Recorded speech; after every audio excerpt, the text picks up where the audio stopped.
अत्यंत उज्ज्वल इतिहास हा महाराष्ट्राचा इतिहास म्हणून आपण ओळखतो. दुर्दैवानं मध्यंतरीच्या काळात वेगवेगळी अतिक्रमणं या भागामध्ये झाली, वेगवेगळे राज्यकर्ते इथे आले आणि मराठी भाषा बोलणाऱ्यांची जमीन, मराठी भाषा बोलणाऱ्यांची संस्कृती आणि मराठी धर्म या सगळ्यामध्ये मोठ्या प्रमाणामध्ये राज्य व्यवस्थेमध्ये अतिक्रमण झाली. मध्यंतरीत असा काळ आला ज्याच्यामध्ये मराठी बोलणाऱ्यांची म्हणून जी ही भूमी आहे याच्यावर फारसी भाषेचं अतिक्रमण झालं आणि परिणाम असा झाला की आपलं मराठीत्व, मराठी भाषा, महाराष्ट्र धर्म हा जवळजवळ लोप झाला आणि राज्यकर्त्यांची भाषा सुद्धा मराठी न राहता फारसी झाल्याचं आपण पाहिलं. त्यांचं सबंधपणाने उच्चाटन करणं आणि मराठी धर्म, मराठी भाषा आणि मराठी लोकांची भूमी हे परत जर कुणी या सबंध प्रांतामध्ये स्थापन केलं असेल तर ते नाव, मला अभिमान वाटतो, आपल्या सगळ्यांना अभिमान वाटतो, पारसीला हद्दपार करत मराठीचा झेंडा या मराठी प्रांतामध्ये, मराठी जमिनीमध्ये ज्यांनी रोवला ते आपल्या सर्वांचं आदरस्थान होतं. ते नाव आहे छत्रपती शिवाजी महाराज. त्यांचा हा महाराष्ट्र आहे. त्या महाराष्ट्राच्या भूमीमध्ये आपण उभे आहोत. महाराष्ट्रावर दुसरं अतिक्रमण जे झालं, जे औरंगाबाद मध्ये ज्याची कबर खोदली गेली त्या औरंगजेबाने केलं आपल्या सगळ्यांना माहिती आहे. आज ही परिषद ज्या ठिकाणी आपण घेतोय ती परिषद, त्याचं पूर्वीचं नाव, आता परवापर्यंतचं नाव हे औरंगजेब याच्यावरून दिलेलं होतं आणि त्या औरंगजेबाची कबर या औरंगाबाद मध्ये खोदली गेलेली आहे.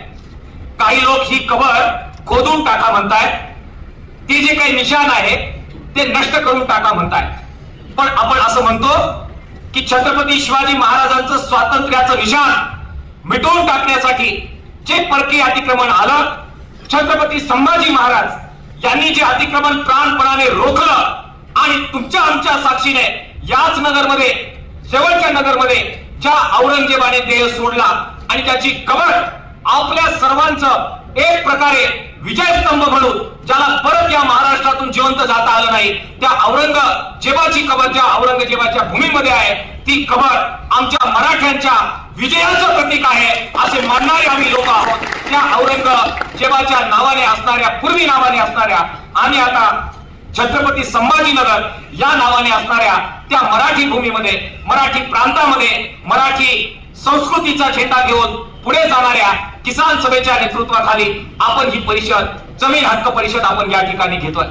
मित्रांनो, जितका जुना इतिहास मराठी बोलणाऱ्या लोकांचा आहे, जितका जुना इतिहास मराठी बोलणाऱ्या, मराठी संस्कृती जगणाऱ्या आपल्या लोकांचा आहे, तितकाच जुना इतिहास मराठी जमीन ही आपल्या हक्काची, आपल्या ताब्यात राहिली पाहिजे याच्या संघर्षाचा इतिहास राहिलेला आहे.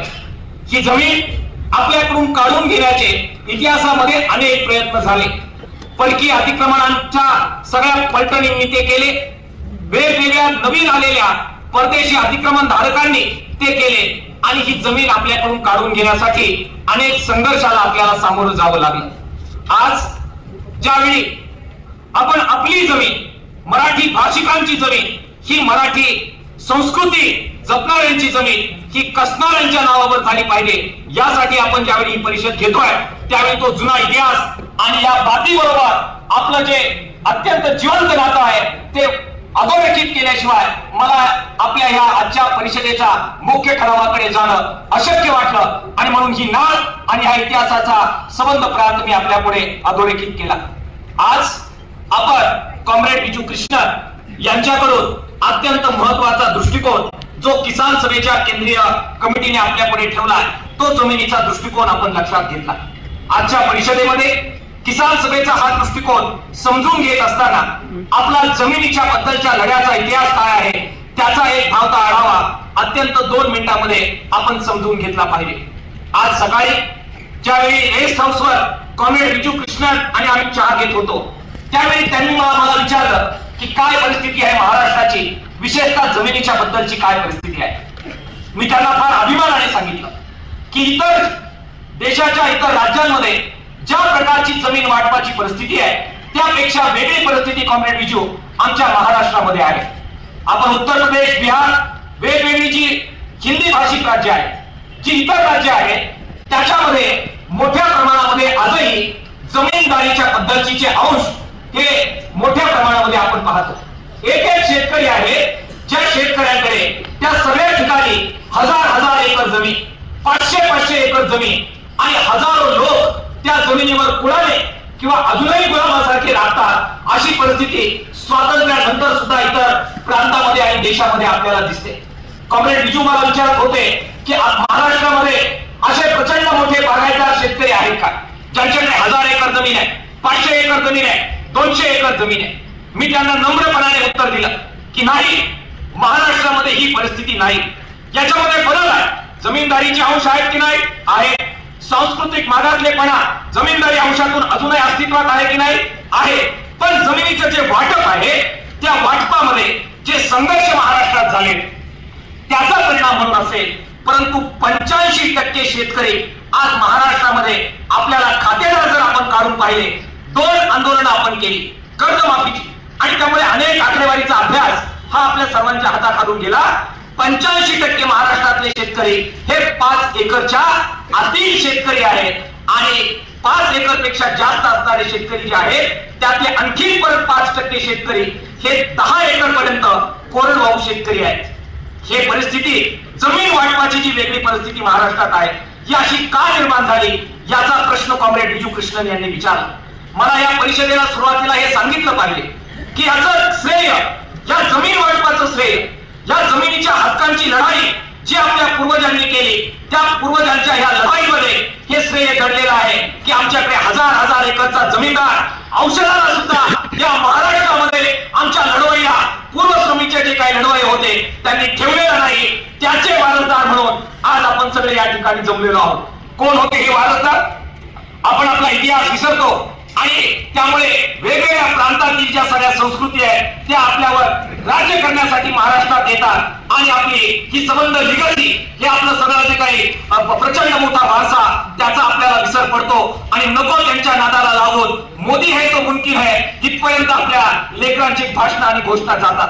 आपला इतिहास हा जो सुरू होतो तो इतिहास जमीन वाटपाच्या बद्दल अंबर मलिक जो नगरमध्ये आपल्या ज्याचा पंतप्रधान पद जे त्यावेळी पेशव्यांकडे होतं त्या काळामध्ये या अंबर मलिकने ज्या सुधारणा केल्या, साधारण 1548 ते 1626 या कालामधला हा जो कालखंड आहे तो जमीन वाटपाच्या बद्दल महाराष्ट्रात चर्चा करताना आपल्याला विसरता येत नाही। काय केलं अंबर मलिकने? हे औरंगाबाद जुनं शहर आणि आजचं संभाजीनगर हे बसवण्यात सुद्धा या इथोपियन गुलाम असणाऱ्या अंबर मलिकचा मोठा वाटा राहिलेला आहे। या अंबर मलिकने पहिल्यांदा हे सगळे मध्यस्थी जे होते देशमुख, पाटील आणि त्यांच्या मार्फत जमिनीचं सगळं जे ट्रान्झॅक्शन आणि मोठे जमीनदार यांना बाजूला करत सरळ राज्य व्यवस्थेला शेतकऱ्यांबरोबर जोडण्याचं अत्यंत क्रांतिकारक पाऊल राज्य व्यवस्थेमध्ये जर कुणी टाकलं असेल तर त्याचं श्रेय, त्याची पहिली पायरी ही आपल्या या इथोपियन गुलाम असणाऱ्या आणि आपल्या शेजारच्या नगर जिल्ह्यामध्ये ज्यांनी त्याची सुरुवात केली त्या अंबर मलिकला द्यावं लागतं। त्याने जी सुरुवात केली त्या सगळ्याचा परिणाम म्हणून मोठ्या प्रमाणामध्ये सरळ शेतकऱ्यांना जमिनीची मालकी देण्याची प्रक्रिया या महाराष्ट्रामध्ये सुरू झाली। दुसरा टप्पा ज्याचा उल्लेख आता मी केला तो टप्पा येतो तो छत्रपती शिवाजी महाराजांचा टप्पा। मला वाटतं आपल्या सगळ्यांना माहित आहे की छत्रपती शिवाजी महाराजांच्या अगोदर जे सगळे राज्यकर्ते उत्तरेतून खाली उतरले आणि त्यांनी कब्जात घेतली आपली भूमी, आपल्याला बेदखल केलं आणि आपल्या जमिनीत वैराण करत एक प्रकारे गाढवाचा नांगर आपल्या जमिनीवर, आपल्या शेतीवर, आपल्या संस्कृतीवर, महाराष्ट्रीयत्वावर, मराठीयत्वावर, पारसी भाषेच्या अतिक्रमणाच्या माध्यमातून हा सगळा जो आपल्यावर चालवला तो सगळा उलटा फिरवत सोन्याचा नांगर जमिनीमध्ये प्रत्यक्षपणाने ज्या जिजाऊ साहेबांनी आणि छत्रपती शिवाजी महाराजांनी चालवला त्याचा सगळा इतिहास आपल्या समोर आहे। हेच ते छत्रपती शिवाजी महाराज होते ज्यांनी शेतकऱ्यांना जमिनीचं वाटप केलं, ज्यांनी या ठिकाणी महसूल वितरणाची व्यवस्था बदलवली, मोठ्या प्रमाणामध्ये कर्जमाफीची व्यवस्था आणली आणि कर वसुलीची व्यवस्था अशा प्रकारे केली ज्याच्यामध्ये देशमुख आणि पाटील आणि बाकी जी मध्यस्थ व्यवस्था होती ती बाजूला करत शेतकऱ्यांना मालिक करण्याची, शेतकऱ्यांना मालक करण्याची व्यवस्था या महाराष्ट्रामध्ये आणली। त्या प्रचंड मोठ्या पावलाचे आपण सगळे वारसदार आणि एक प्रकारे लाभार्थी सुद्धा आहोत आणि म्हणून या महाराष्ट्राचे शेतकरी छत्रपती शिवाजी महाराज आणि जिजाऊ साहेब या दोघांचे आयुष्यभर राहतील, त्यांच्याबद्दल आपल्या हृदयामध्ये कायमस्वरूपीचा आदर आहे। मित्रांनो, त्यानंतर सगळा इतिहास मी आपल्याला सांगत नाही, परंतु त्यानंतर ज्योतिबा फुलेंचं नाव ते घेतल्याशिवाय या जमीन हक्क परिषदेची लढाई आपल्याला पुढे जाता येणार नाही. असून आपण सगळ्यांनी ऐकला, आपण तो सगळ्यांनी वाचला. जमिनीच्या बद्दल, शेतकऱ्यांच्या मालकीबद्दल, शेतकऱ्यांच्या मालकी हिसकावून घेणाऱ्या वेगवेगळ्या सामंती संबंधांबद्दल, सगळ्याबद्दल छत्रपती शिवाजी महाराजांच्या नंतर ज्योतिबा फुले यांनी जे प्रचंड योगदान या सगळ्या महाराष्ट्रामध्ये दिलं, त्याचा परिणाम म्हणून आज महाराष्ट्रामध्ये शेतकऱ्यांची मालकी आणि त्याच्या लढ्याला बळ मिळालं हे तुम्ही आम्ही विसरता कामा नये. अर्थातच त्यानंतर बाबासाहेब आंबेडकर आणि त्याचबरोबर दादासाहेब गायकवाड आणि इतर सगळे हे जे काही लोक होते, समाज सुधारक होते, यांनी शेतकऱ्यांची जी बाजू महाराष्ट्रात घेतली, ही जमीन कसली आणि त्यातून जमीन आमच्या हक्काची ही जी काही भावना तुमच्या आमच्या मनामध्ये रुजवली, त्याला तोड नाही. आताच कॉम्रेडांनी सांगितलं की कोणाची जमीन, ते म्हणाले, विजू कृष्णन म्हणाले, आपने कहा की किसकी जमीन, कसेल त्याची जमीन. ज्याची जमीन आहे तो कसतो, त्याची जमीन असली पाहिजे, ही घोषणा त्या काळामध्ये जी झुंजुमली, त्यावेळी गोदावरी परुळेकर, शामराव परुळेकर, नाना मालुसरे, कॉम्रेड बुरांडे, सबंध महाराष्ट्रामधले इतर सगळे नेते, कॉम्रेड विठ्ठलराव नाईक, हे सगळे नेते, त्यांनी हा महाराष्ट्र त्यावेळी कसेल त्याची जमीन या सबंध घोषणेभोवती अनेक वेळा उठवला, संघर्षात उतरवला. तो लाल झेंडा, त्याचा मला अभिमान आहे. त्या लाल झेंड्याच्या नेतृत्वाखाली या सगळ्या चळवळी महाराष्ट्रात झालेल्या तुम्ही आमच्या मागच्या पिढीनं पाहिलेल्या आहे. मित्रांनो, त्याच्या जोडीला एकीकडे कसेल त्याची जमीन बरोबर, परंतु दादासाहेब गायकवाडांनी दुसरी गोष्ट विचारली, कसेल त्याची जमीन बरोबर, पण नसेल त्याचं काय, हा कळीचा प्रश्न या महाराष्ट्रामध्ये दलितांसाठी, आदिवासींसाठी, ज्यांच्याकडे जमिनीची मालकी नव्हती, जो कसत नव्हते परंतु ते जमीन करत होते, त्यांचं काय, सामाजिक सुधारणांचं काय, सामाजिक हक्कांचं काय, हा प्रश्न याच महाराष्ट्रामध्ये दादासाहेब गायकवाड आणि आपल्या जीवन मार्गचे संपादक आर बी मोरे ही प्रचंड मोठी जी काही सामाजिक सुधारणांची जी फळी आहे त्यांनी केलं, त्याचे वारसदार म्हणून आज किसान सभेचे आपण लोक इथे जमलेलो आहोत. हा वारसा, लढ्याचा वारसा हा आपल्या सगळ्यांच्या मागे आहे. केवळ तेवढ्यावर ही लढाई थांबलेली नाही. गोदावरी परुळेकर, शामराव परुळेकर, नाना मालुसरे, बाकीचे आपले सगळे नेते यांनी सगळी कसलेली लढाई कॉम्रेड कृष्णा खोपकरांपर्यंत, आज कॉम्रेड जे.पी. गावितांपर्यंत, कॉम्रेड डॉक्टर अशोक ढवळेंपर्यंत आणि आज तुम्ही जे सगळे आम्ही बसलेलो आहोत, या सगळ्यांपर्यंत हा वारसा येतो. हा प्रचंड वारसा जो चालू झाला मराठी बोलणाऱ्या भागामधल्या जमिनीच्या हक्कांचा वारसा, हा उन्नत वारसा लाभलेले आपण लोक आहोत. आपला सांस्कृतिक इतिहास याच मातीमध्ये लिहिला गेला. सुरुवातीला महानुभाव पंथ आणि त्याचा जो सगळा उल्लेख येतो या जमिनीबद्दल, मराठी भाषेबद्दल, मराठी संस्कृतीबद्दल. जैन संप्रदाय ज्यांनी मराठी भाषा वाचवण्यासाठी, संस्कृती वाचवण्यासाठी योगदान दिलं, त्यानंतरचा वारकरी संप्रदाय, संत ज्ञानेश्वर, संत तुकाराम, संत नामदेव, शेजारच्या ठिकाणी ज्ञानेश्वरी लिहिली गेली निवासामध्ये, त्या सगळ्या संत परंपरेमध्ये आपल्या जमिनीशी नातं सांगत जो एकोपा, प्रेम या महाराष्ट्रात तयार केलं, या सगळ्यांचा इतिहास, त्याचे आपण भावांनो वारसदार आहोत. आज ज्यावेळी जमिनीच्या हक्कांची लढाई लढण्यासाठी आपण जमलो, त्यावेळी हा प्रचंड वारसा लाभलेली लोक आपण सगळेजण आज एकत्र आलेलो आहोत. तो वारसा आम्हाला उन्नत करणारा, ताकद देणारा आणि पुढील लढाईचा मार्ग दाखवणारा आहे. याच्याबद्दल मला अभिमान आहे. या ठरावाचा मुख्य भाग जो आपण मानतोय त्याचा इतिहास अशा प्रकारचा प्रेरणादायी इतिहास आहे.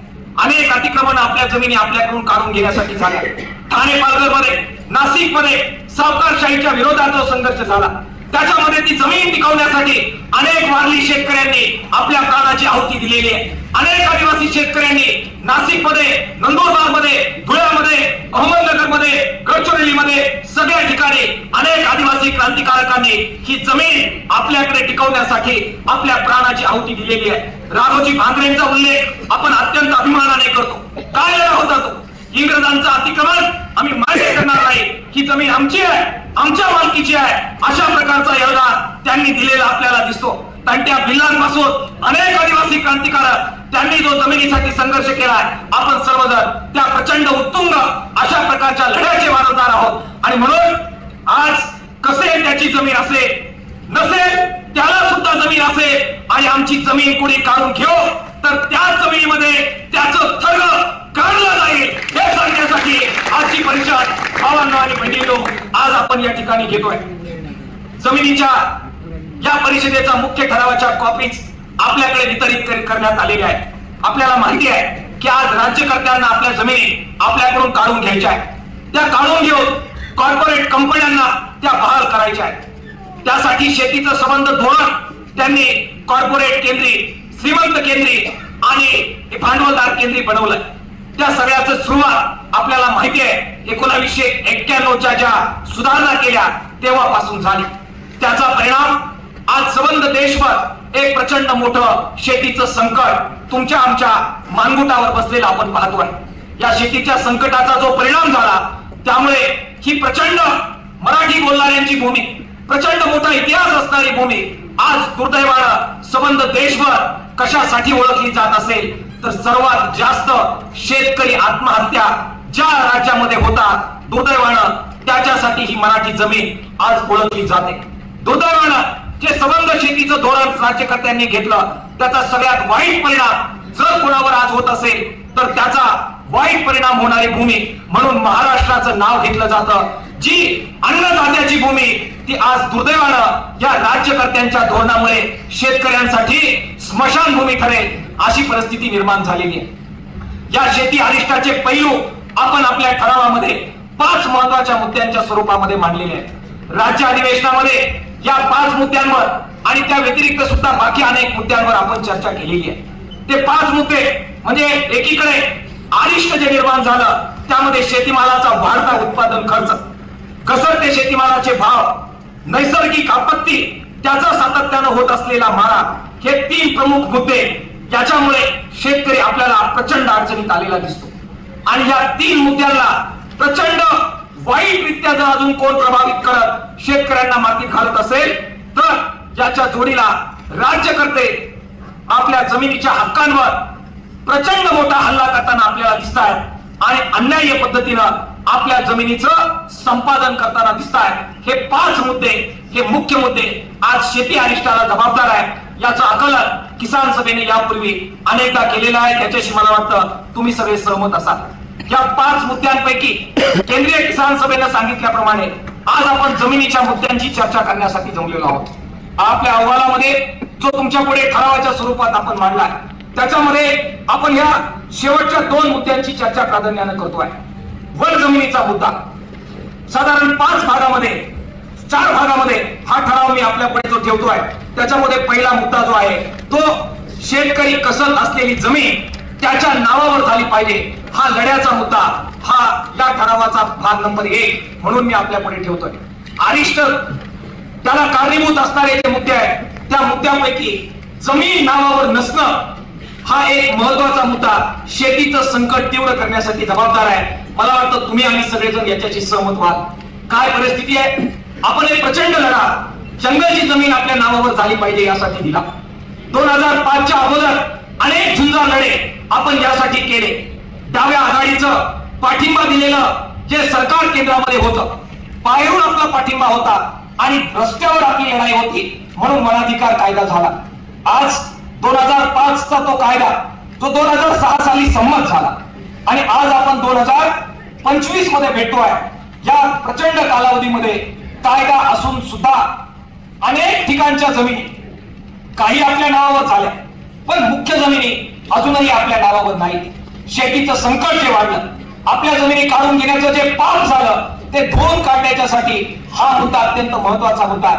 आजच्या परिषदेमध्ये पूर्ण मोठा पॅरेग्राफ या ठरावाचा आपण याच्यावर लिहिलेला आहे. त्याच्यामध्ये सगळ्या डिटेलमध्ये मी जात नाही पण आकडेवारी आपण लक्षात घेतली पाहिजे की चुकीच्या पद्धतीने या वन कायद्याची अंमलबजावणी झाली. परिणामतः महाराष्ट्रामध्ये 2,24,874 इतक्या मोठ्या प्रमाणात दावे, वन जमिनीचे दावे हे अपात्र करण्याचं पाप या महाराष्ट्राच्या वेळोवेळी राहिलेल्या विशेषतः भाजप आणि RSSच्या विचाराचं जे सरकार आहे त्यांनी केलेलं तुम्ही आम्ही भोगलेलं आहे. या जंगलच्या जमिनीमध्ये तळपायाची आग मस्तकाला जावी अशी परिस्थिती आपल्या समोर येते. ठाणे, पालघर, नाशिक, नगर, धुळे, नंदुरबार हजारो अर्ज आणि दावे आपण केले. पण यापैकी आकडेवारी सांगते की नंदुरबार मध्ये तिथले शेतकरी आज इथे आले तब्बल 78% दावे, म्हणजे 100 दावे जर आपण केले असतील तर 78 दावे या नादान सरकारच्या धोरणामुळे आज वन जमिनीचे अपात्र राहिलेले आहेत.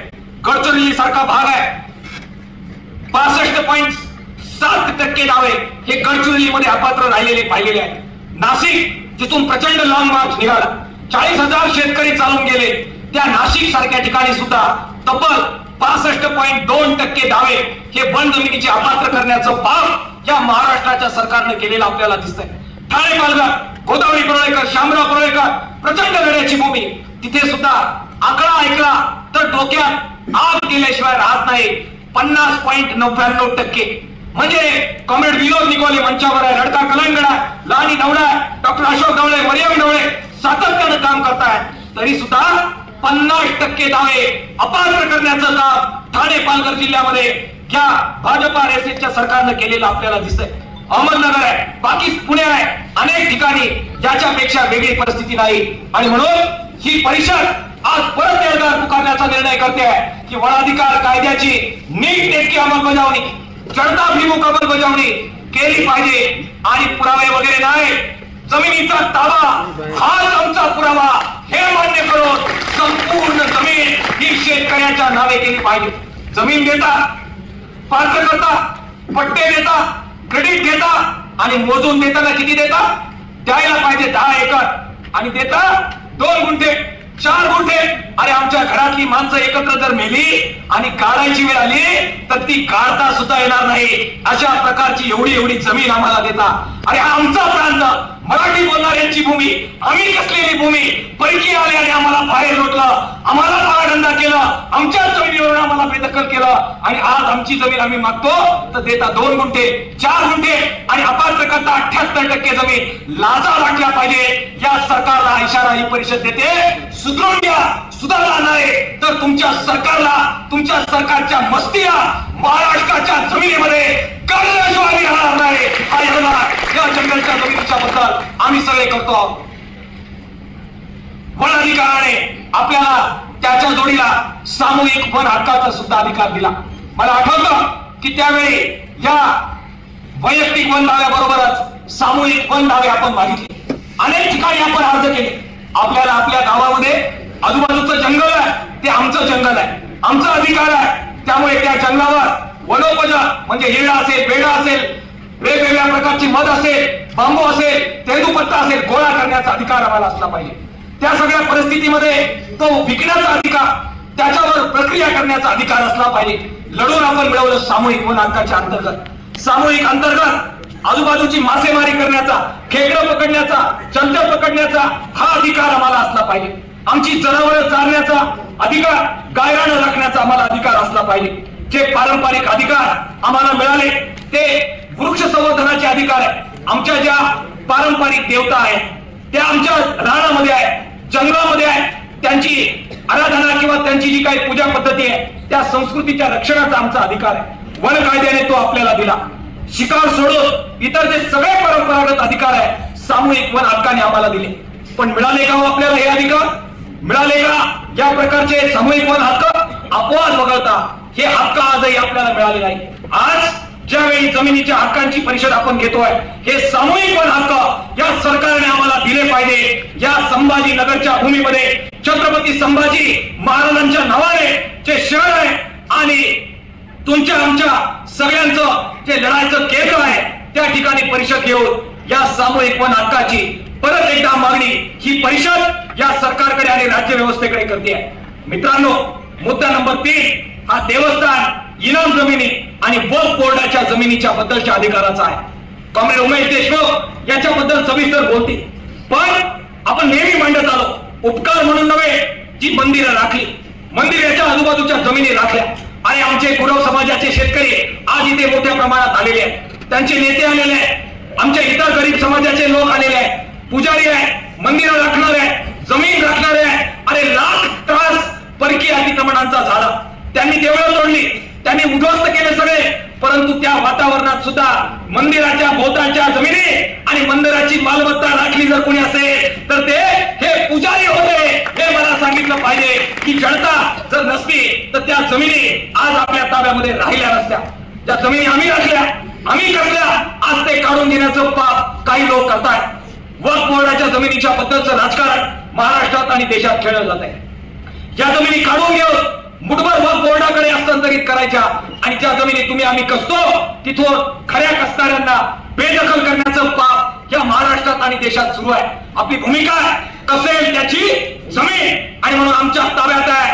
प्राण गेला तरी जमीन आम्ही सोडणार नाही हा संकल्प आजच्या परिषदेमध्ये आपण करण्यासाठी आज आपण एकवटलेलो. या जमिनी आमच्या नावावर नाही. पाऊस येतो, पाणी येतो, वन जमीनवाल्यांना वक्फ बोर्डावाल्यांना भरपाई मिळत नाही. पीक कर्ज येतं, सोसायटीत नाव नाही, आम्हाला कर्ज मिळत नाही, कर्जमाफी मिळत नाही, आमचा पीक विमा मिळत नाही, कोणत्याही सवलती आम्हाला मिळत नाही. 7/12 नोंद करा म्हणून आम्ही आलो. कायदा करू म्हटले, केला नाही. अरे बोले तैसा चाले असं म्हणणाऱ्याची ही भूमी. परंतु देवेंद्र फडणवीसांच्या राजवटीमध्ये दुर्दैवानं पैसा दे त्याची बंद आम्ही पावले. अशा प्रकारची राज्यव्यवस्था आली आणि म्हणून ही परिषद आज ठराव करते आहे की वन जमीन असेल, वक्फ बोर्डाची जमीन असेल, कायदा करा. कायदा करण्यापूर्वी किसान सभेशी बोला. काय कराल तुमच्यावर आमचा भरोसा नाही. आमच्या बाकी शेतकऱ्यांशी बोला आणि जो करतो तो करतो कसतो त्याच्या नावावर जमीन करा. आजची परिषद पुन्हा एकदा ही मागणी अधोरेखित करते आहे. वर्कस जमीन ठाणे जिल्ह्यामध्ये अनेक सावकार आले, अनेक बाकी लोक आले, आदिवासींना नागवलं. जमीन आमची कसणारे आम्ही, परंतु घरगडी करून थोडस कर्ज देऊ, बाकी अतिक्रमण करून आमच्या जमिनी काढून घेतल्या. आज जो लढा झाला गोदावरी पडळकर, शामराव पडळकरांच्या नेतृत्वाखाली, ताबा आपला, कसणारे आम्ही, पण नाव कुणाचं? नाव सावकारांचं.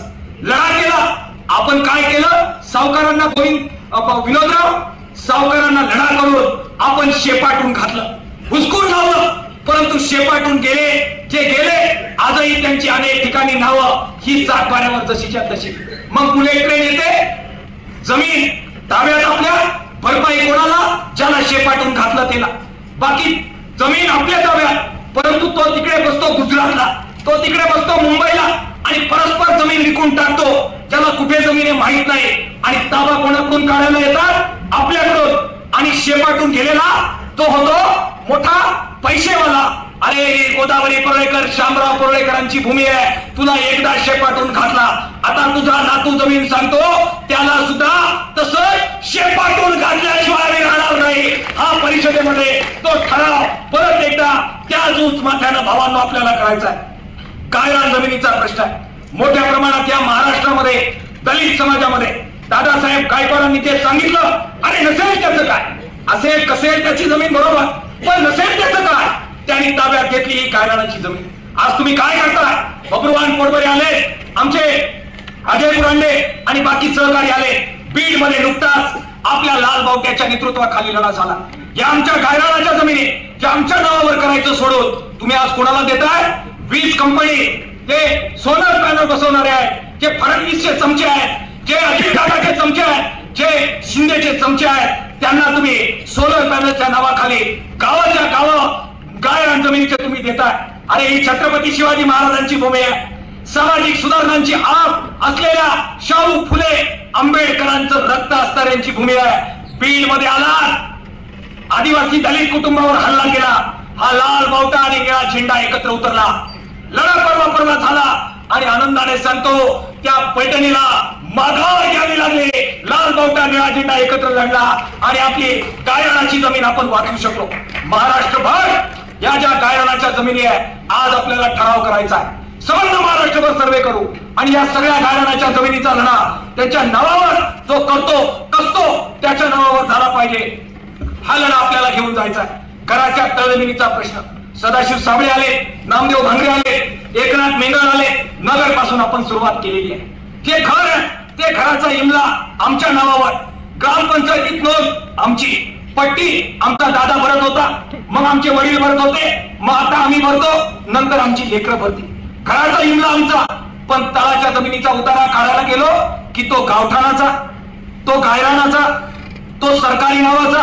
अरे जमीन जर आमच्या वरचा इमला आमचा आहे तर खालची तळाची जमीन सुद्धा आमच्या नावावर असली पाहिजे. ही किसान सभेची मागणी आहे, ही किसान सभेची भूमिका आहे. आमच्या आदिवासी भागामध्ये गावठाण प्रांतच नाही, सगळं जंगल, त्यामुळे जिथे जिथं घरं बांधली, घरं आमच्या नावावर, पण घराच्या तळजमिनीचा उतारा कोणाच्या? फॉरेस्टच्या नावावर त्यांच्या मनात येतं कधी पण सर्वोच्च न्यायालयात पर्यावरणवादी आमकेवादी फलकेवादी जातात. आणि कसले पर्यावरणवादी? जे खरे पर्यावरणवादी आहे ते आदिवासींच्या बाजूचे आहे. जे खरे पर्यावरणवादी आहे ते आम्ही श्रमिकांच्या बाजूचे आहोत. हे RSS वाले उभे करतात अशा प्रकारचे खोटे पर्यावरणवादी आणि कोर्ट केसेस लढवून आपल्याला आपल्या राहत्या घरावरून हुसकून लावण्यासाठी कोर्टाचे आदेश पुढे करत आमच्यावर बुलडोजर चालवतात. प्रतिकार करायचा आहे. आजची परिषद आपण ठराव करतोय की ही जमीन तळाची जमीन, अरे घर आमचं, घराचा इमला आमचा, तर घराची तळजमीन सुद्धा आमचीच असली पाहिजे, 7 बाऱ्यावर त्याची नोंद झाली पाहिजे. हा ठराव आजच्या परिषदेमध्ये आपल्याला करायचा आहे. एकीकडे ताब्यात असलेल्या जमिनीच्या बद्दलची ही परिस्थिती आहे. ताब्यात असलेल्या 7 बारावर असलेल्या जमिनी काढून घेण्याचं पाप दुसऱ्या बाजूला होतोय. भाग नंबर 2 या ठरावाचा त्या संदर्भात आपण लिहिला. अनेक जमिनी आपल्या ताब्यात आहे, परंतु यांना महामार्ग करायचा आहे, यांना औद्योगिक कॉरिडॉर करायचा आहे, यांना विविध प्रकारचे राज्यमार्ग करायचे, बुलेट ट्रेन करायचे, वाढवण बंदर करायचं, चिमटा धरण करायचंय, एक्सप्रेस वे बांधायचे, धरणं बांधायचे, वेगवेगळे विमानतळ आणि औद्योगिक प्रकल्प करायचे. अत्यंत कवडीमोल रूपानं आपल्या जमिनी यांना हव्या. आज आलो आपण समृद्धीवरून, आता महामार्ग शक्तीपीठचा लढा तुम्ही सगळे लोक लढताय. उमेश देशमुख आणि बाकी सहकारी बोलतील. काय करताय तुम्ही? आम्ही म्हणतोय 2013चा कायदा जो सांगतो चौपट भरपाई बद्दल, जो सांगतो ग्रामसभेच्या संमतीशिवाय तुम्हाला अशा जमिनी घेता येणार नाही. या हरामखोर राज्यकर्त्यांनी तो कायदाच गुंडाळून ठेवला. राज्य सरकारने नवा शासनादेश आणला आणि त्या अंतर्गत सगळे अधिकार सरकारला घेऊन टाकले. अरे पुन्हा पुन्हा विसरता हा महाराष्ट्र आणि त्याची लढाऊ परंपरा. आज आपण पुन्हा ठराव करतोय. कॉम्रेड उमेश देशमुख त्याबद्दल बोलते, परंतु हे महाराष्ट्रात चालणार नाही. शेतकरी जमीन द्यायला तयार नसतील तर जमीन मिळणार नाही.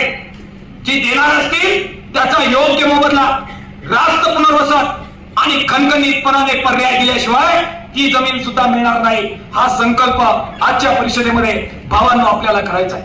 कॉम्रेड विनोद निकोले आमचे रडका कलंगडा आणि ठाणे जिल्ह्यातून अनेक शेतकरी आलेले आहेत. वाढवण बंदर बद्दल ते बोलतील, परंतु यांच्या गुजरातच्या आणि वेगवेगळ्या सगळ्या व्यापाऱ्यांना आपल्या सगळ्या जमिनीवर डोळा ठेवून काही काम करायचं. हे सगळ्या जमिनी काढून घेण्याचं राजकारण आहे. त्याच्याबद्दलचा ठराव आजच्या परिषदेमध्ये भावांनो आपण करतोय. तो भाग नंबर 2 मध्ये लिहिलेला आहे. भाग नंबर 3 महिला शेतकऱ्यांच्या हक्कांची लढाई. आपण एक पुस्तक आता प्रकाशित केलं. नाशिकला आपण परिषद घेतली. कॉम्रेड विजू आले, बाकी आपले सहकारी आले.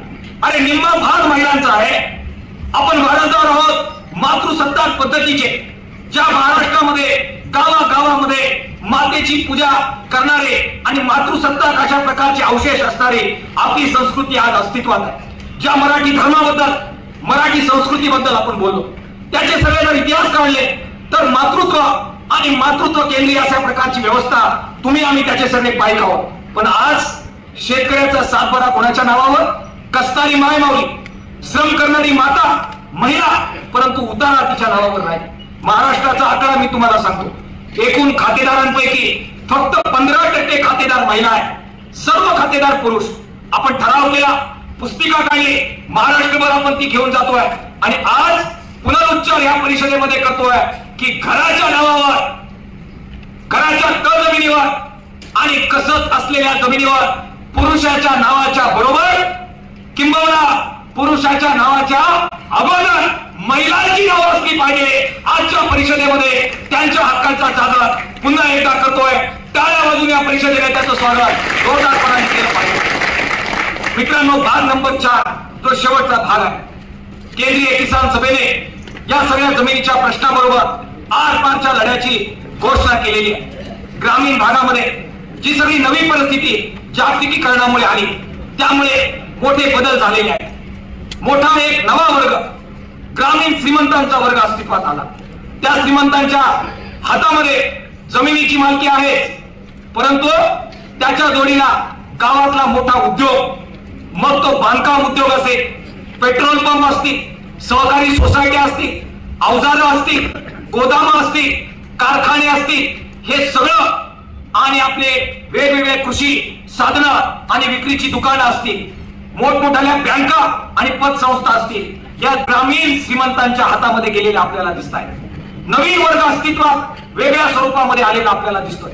जमीनदार आणि हा श्रीमंत वर्ग यांची एकजूट, त्या एकजुटीच्या जीवावर बाकीच्या शेतकऱ्यांचं शोषण, आर्थिक आणि सामाजिक शोषण मोठ्या प्रमाणात ग्रामीण भागात वाढलं.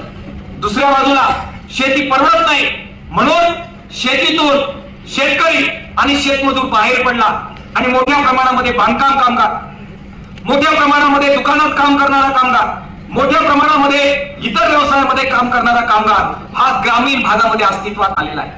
त्याचं योग्य सर्वेक्षण करण्याची हाक किसान सभेच्या केंद्रीय नेतृत्वानं दिली आहे. ही जी नवी परिस्थिती ग्रामीण भागात निर्माण झाली ती आपल्याला रास्तपणानं समजली नाही तर लढ्याची नक्की स्ट्रॅटेजी काय असली पाहिजे, आपल्या मागण्या काय असल्या पाहिजे आणि लोक आपल्या बरोबर जोडले जातील यासाठीचे जिवंत मास्क लाईन असलेले डावपेच काय असले पाहिजे याचं आकलन आपल्याला नव्या परिस्थितीत होणार नाही. आणि म्हणून भाग नंबर 4 मध्ये केंद्रीय किसान सभेने 10 मुद्द्यांची प्रश्नावली आपल्या पुढे ठेवलेली आहे. तो सर्वे आपल्याला गावागावामध्ये किसान सभेच्या नेतृत्वाखाली करायचा आहे. त्या सगळ्या सर्वेमध्ये आपल्याला ही नवी परिस्थिती काय, त्याच्यामध्ये आपलं आकलन काय आणि त्या पार्श्वभूमीवर सगळ्यात महत्वाचा मुद्दा सांगतोय, कान देऊ नका की हे सगळे लढे करू, जंगल जमिनीचा, सामूहिक वन हक्काचा, नॅशनल कॉरिडॉरचा, भरपाईचा, हे सगळे करू, पण त्या जोडीला प्रत्येक गावामध्ये जमिनीच्या संदर्भातले प्रश्न काय आहेत ज्याच्यावर लढा होऊ शकतो. आणि नवीन कामगार जो अस्तित्वात आला आणि श्रीमंत वर्ग आला याच्या बाबतीत लढ्याचे मुद्दे काय असले पाहिजे हे ओळखणं आणि त्याच्यावर स्थानिक संघर्ष सुरू करणं ही आपली लढ्याची पुढची दिशा असणार आहे. आणि म्हणून या 10 मुद्द्याच्या प्रकाशात स्थानिक लढे काय, परिस्थितीच्या आधारे ठरवण्याचा संकल्प सुद्धा आजची परिषद भावांनो आज करते आहे. ते आपल्याला 4थ्या भागामध्ये करायचं आहे. हे 4ही मुद्दे आज मी आपल्या पुढे मांडले. विशेषतः आपला जो प्रचंड मोठा सांस्कृतिक वारसा जो जमीन हक्कांचा आहे आणि सांस्कृतिक हक्कांचा आहे तोही मी आपल्या पुढे मांडला. त्या सगळ्याचं प्रतिबिंब आजच्या ठरावामध्ये आपण उमटवण्याचा प्रयत्न केलेला आहे. या सगळ्यासाठी लढ्याची एक तारीख आज आपल्याला ठरवायची आहे. डॉक्टर अशोक ढवळे यांच्या बरोबर सकाळी आम्ही बोलत होतो की काय आपण घोषणा करणार, काय आपण लढ्याची भूमिका घेणार. हे सगळं जे काय आपल्याला आज करायचं आहे या सभागृहातून बाहेर जात असताना हे सगळं जे आज आपण ठरवतोय त्याचं एक प्रचंड टोक, लढ्याचं टोक आपल्याला येत्या काळात करायचं आहे. त्याची सुरुवात आपण शेतकरी संप जो महाराष्ट्रामध्ये झाला त्याचं नेतृत्व महाराष्ट्रातल्या तळागाळातल्या तरुण कार्यकर्त्यांनी, शेतकरी पोरांनी केलं, ज्याच्या नेतृत्वाच्या मागे ही किसान सभा सह्याद्री सारखी ठामपणाने उभी राहिली. त्या शेतकरी संपाची तारीख 1 जून ही लढ्याची तारीख आपल्या सगळ्यांच्या आठवणीतली तारीख आहे. आज राज्य किसान सभेच्या वतीने मी आपल्या पुढे ठराव मांडतोय की ज्या मागण्या आज आपण या ठिकाणी करतोय त्या सरकार दरबारी पोहोचवण्यासाठी 1 जून शेतकरी संपाची तारीख स्मरण करत त्या दिवशी एक जबरदस्त एल्गार शेतीच्या प्रश्नावर, विशेषतः जमिनीच्या प्रश्नावर आपण करूया. 1 जूनला पुन्हा एकदा हा छत्रपती शिवाजी महाराजांचा महाराष्ट्र, फुलेशाह आंबेडकरांचा महाराष्ट्र, संत परंपरेचा वारसा असणारा महाराष्ट्र पुन्हा एकदा जमिनीच्या प्रश्नावर ढवळून काढूया.